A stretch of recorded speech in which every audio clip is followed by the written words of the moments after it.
اور اسی بات کی وجہ سے مجھے آج کے معالجین میں تشخیص کے اس مردہ فن کو دوبارہ بحال کرنے کی تحریک ملی اور میں نے پروجیکٹ سی پیٹ کا آغاز کیا۔ اس سلسلے کے شروعاتی اقدامات کے دوران کچھ تحقیقاتی مقالات پڑھنے کے بعد مجھ پر یہ انکشاف ہوا کہ اگر اس فن کو دوبارہ زندہ کرنا ہے تو ایک ایسی ڈیٹا بیس بنانی ہوگی جس میں متعدد قلبی اور تنفسی عوارض کے مریضوں کی آوازیں اس طرح شامل کی جائیں کہ نہ صرف دور دراز کے گاؤں میں بیٹھا معالج بھی ان آوازوں کو اپنے موبائل پر سن کر سمجھ سکے، بلکہ جدید طب پر تحقیق کرنے والا ایک محقق بھی ان آوازوں کو سیکھ کر مزید تحقیق کرنے کی راہیں کھولے۔ اور اس مقصد کے لیے میں نے ملٹیپل انکوڈنگ تھیوری پر مبنی ویڈیوز بنانے کا فیصلہ کیا تاکہ طلباء اور معالجین ان ویڈیوز کو دیکھ کر، ان میں موجود آوازوں کو سن کر اور ان کا لٹریچر پڑھ کر نہ صرف ان آوازوں کو سمجھ سکیں بلکہ ان کو ہمیشہ ہمیشہ کے لیے اپنے دماغ میں محفوظ کر لیں، کیونکہ ملٹیپل انکوڈنگ تھیوری ہمیں بتاتی ہے کہ ہم کسی فن یا علم کو سیکھتے وقت جتنے زیادہ انکوڈنگ کا استعمال کریں، وہ فن یا علم اتنی زیادہ طویل مدت کے لیے ہی ہمارے ذہن میں محفوظ رہتا ہے۔ لہٰذا ان ویڈیوز میں میں نے انکوڈنگ کی 4 مشہور ٹیکنیکس کا استعمال کیا۔ مثال کے طور پر اکوسٹک انکوڈنگ کے لیے مختلف امراض کے مریضوں کی قلبی اور تنفسی آوازوں کو ڈیجیٹل اسٹیتھوسکوپ استعمال کر کے ریکارڈ کیا اور پھر اڈیسٹی سافٹ ویئر کے ذریعے ان آوازوں کے 2 ورژنز بنائے، ایک میں 10% آواز کو بلند کیا اور دوسرے میں 10% رفتار کو سست کیا۔ اس سے معالج کے ذہن میں ایک فونولوجیکل لوپ پیدا ہو جائے گا جس سے نہ صرف وہ ان پیچیدہ آوازوں کو آسانی سے سمجھ سکے گا بلکہ وہ اس کے دماغ میں لمبے عرصے تک محفوظ بھی رہیں گی۔ ویژول انکوڈنگ کے لیے ویڈیوز کے اندر ایک screen per wave form soft where استعمال کر کے ان آوازوں کے فونوکارڈیوگرام اور اسپیکٹوگرام بنائے گئے جن کو ان آوازوں کے ساتھ حقیقی وقت کے ارتباط میں ظاہر کیا گیا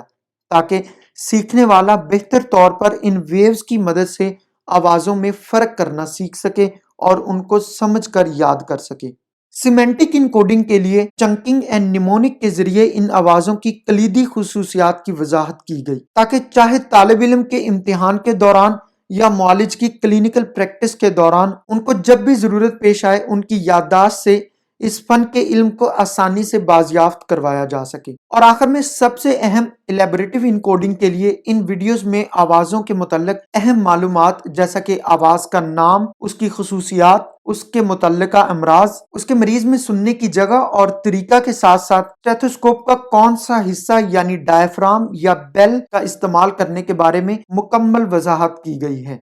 اسی طرز پر اللہ سبحانہ وتعالیٰ کے فضل و کرم سے میں نے دنیا کی قلبی اور تنفسی آوازوں کا دوسرا سب سے بڑا ڈیٹا بیس تیار کیا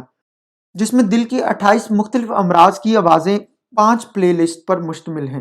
یہ پلے لسٹ دراصل سینے پر دل کی مختلف آوازیں سننے کے 5 ڈیفرنٹ مقامات کی بنیاد پر بنائی گئی ہیں، جیسا کہ ایورٹک پلے لسٹ میں ایورٹک ریگرجیٹیشن، ایورٹک سٹینوسس، ایورٹک انسفیشنسی، کوارکٹیشن آف ایورٹا، بائیکسپڈ ایورٹک والو اور مصنوعی ایورٹک والو کے مریض کی دل کی آواز کو شامل کیا گیا ہے۔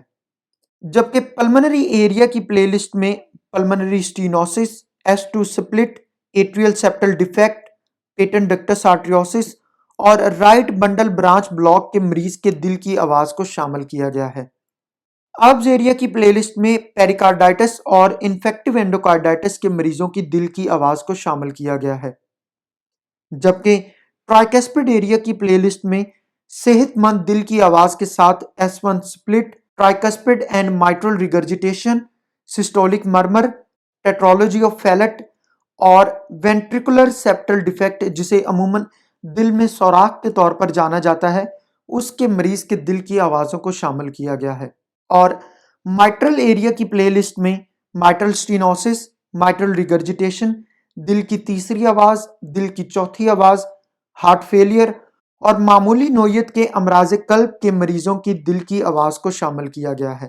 جبکہ تمام 17 قسم کے پھیپھڑوں کے امراض کے مریضوں کی تنفسی آوازیں جیسا کہ کریکلز، ویزنگز، سٹرائڈرز، رونکائی، لیک سکویک اور موت کے قریب میں تنفسی آواز جسے ڈیتھ ریٹل کہا جاتا ہے اسے شامل کیا گیا ہے۔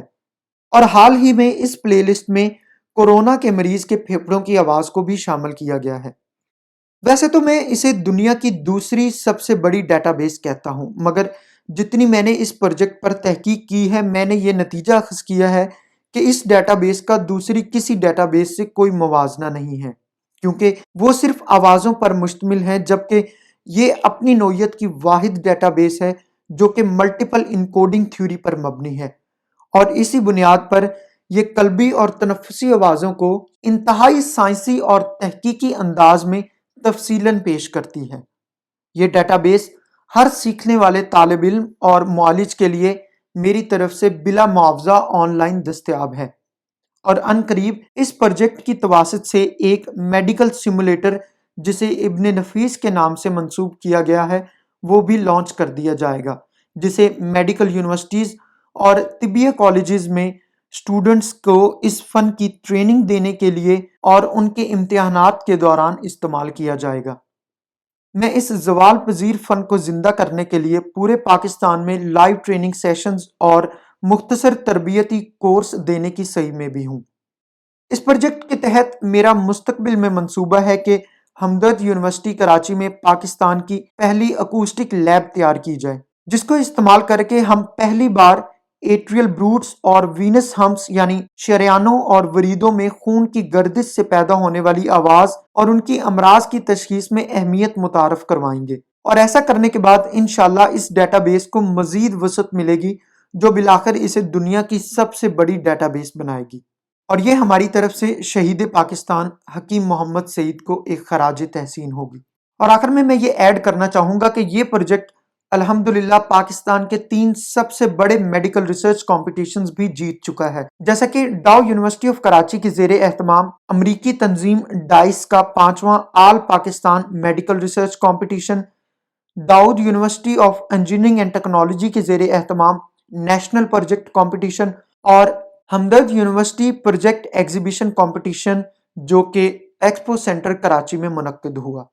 قلبی اور تنفسی آوازوں کی ان پلے لسٹ کو سننے کے لیے اس ویڈیو کی تفصیل میں دیے گئے لنکس پر کلک کریں یا ایویڈنس بیس طب کا آفیشیل یوٹیوب چینل وزٹ کریں، اور اپنی جان پہچان کے معالجین میں بھی ان آوازوں کو شیئر کرنا نہ بھولیں تاکہ ہم سب مل کر اس فن کو زندہ کریں۔ اس پروجیکٹ کے بارے میں مزید سوالات کے لیے آپ مجھ سے میرے ای میل ایڈریس کے ذریعے رابطہ کر سکتے ہیں۔ ہم جلد ہی انشاءاللہ اس پروجیکٹ کے حوالے سے ایک اہم خبر کے ساتھ اسی چینل پر دوبارہ ملیں گے۔ تب تک کے لیے اللہ حافظ۔